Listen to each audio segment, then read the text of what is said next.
Class 9 या फिर class 10 में आज के दिन जो बच्चा है उससे मेरा एक सिंपल सा सवाल है। आज तक की आपकी जितनी भी स्कूल लाइफ रही है, क्या उसमें आपको कभी भी ये सिखाया गया है कि किसी भी टॉपिक को पढ़ते कैसे हैं? क्या ये बताया गया है कि किसी भी टॉपिक को पढ़ने का एक तरीका होता है? अगर इस सवाल का जवाब ना है तो आप इस वीडियो को ज़रूर देखिए।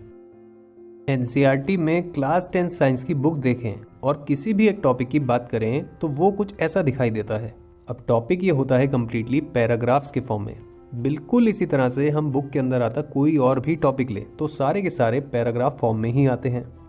ठीक बात है, बट पॉइंट क्या है आपका? ओके, एक काम करो, ये जो टॉपिक है ये सर्कुलेटरी सिस्टम का डायग्राम बढ़ाता है। इसमें बिना रीडिंग करे ये बताओ कि वो कौन से सभी वर्ड्स हैं जो ये टॉपिक पढ़ाता है, एज इन कौन कौन से वो सारे पार्ट्स हैं जो इस टॉपिक में कवर होते हैं। सर बिना पढ़े कैसे बता दें? इसके लिए तो पूरा टॉपिक पढ़ना होगा। अच्छा, तो एटलीस्ट ये बता दो कि इस डायग्राम में से तीसरे नंबर पे जो भी पार्ट आता है उसका फंक्शन क्या है, उसका रोल क्या होता है। सर इसके लिए भी तो टॉपिक पढ़ना ही पड़ेगा। ओके, अगर मैं कहूँ कि इसी सर्कुलेटरी सिस्टम के टॉपिक का पूरा स्टडी मटेरियल आ सकता है इस वाली फॉर्मेट में, तो क्या कहोगे?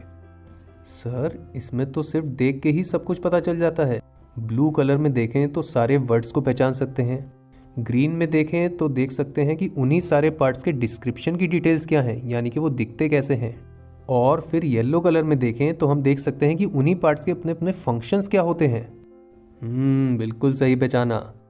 सर इससे तो हमारा बहुत सारा टाइम बचेगा जो किसी भी टॉपिक में चीज़ों को ढूंढने में ही चला जाता था।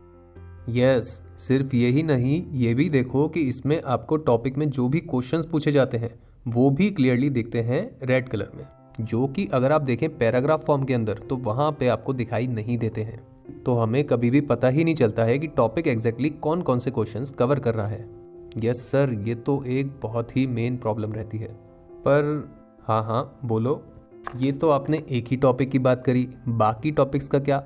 बिल्कुल सही सवाल है। ये देखो, अगर हम केमिस्ट्री पोर्शन की बात करें और बुक में कोई एक टॉपिक लें तो ये अगेन है पैराग्राफ फॉर्म में आता टॉपिक। इसी टॉपिक का एक ईजियर और प्रॉपर फॉर्मेट हो जाता है कुछ इस प्रकार से।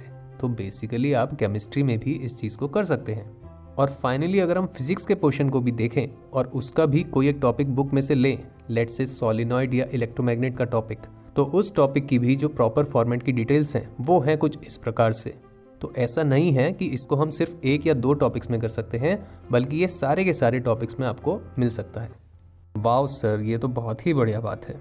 ऑल्सो ये तो रिवीजन की प्रॉब्लम को भी सॉल्व कर देगा, क्योंकि सारी चीज़ें अलग अलग पोर्शंस में हैं। बिल्कुल सही बोला आपने। क्लास 9th और 10th में जितने भी टॉपिक्स आते हैं उन सभी के लिए साइंस पढ़ो चैनल पे ना सिर्फ टॉपिक्स प्रोवाइड किए जाते हैं, बल्कि इंडिविजुअली हर एक टॉपिक को एक सेपरेट वीडियो में कवर किया जाता है। ठीक है सर, अब मैं चैनल की प्लेलिस्ट देखना चाहता हूँ। बिल्कुल, ये तो चल दिए। अब आप भी कंटेंट को देखिए, ये हैं चैनल की डिफरेंट प्लेलिस्ट, इनको चेकआउट करिए। जो भी टॉपिक आपने नहीं किया है उससे आप स्टार्ट कर सकते हैं।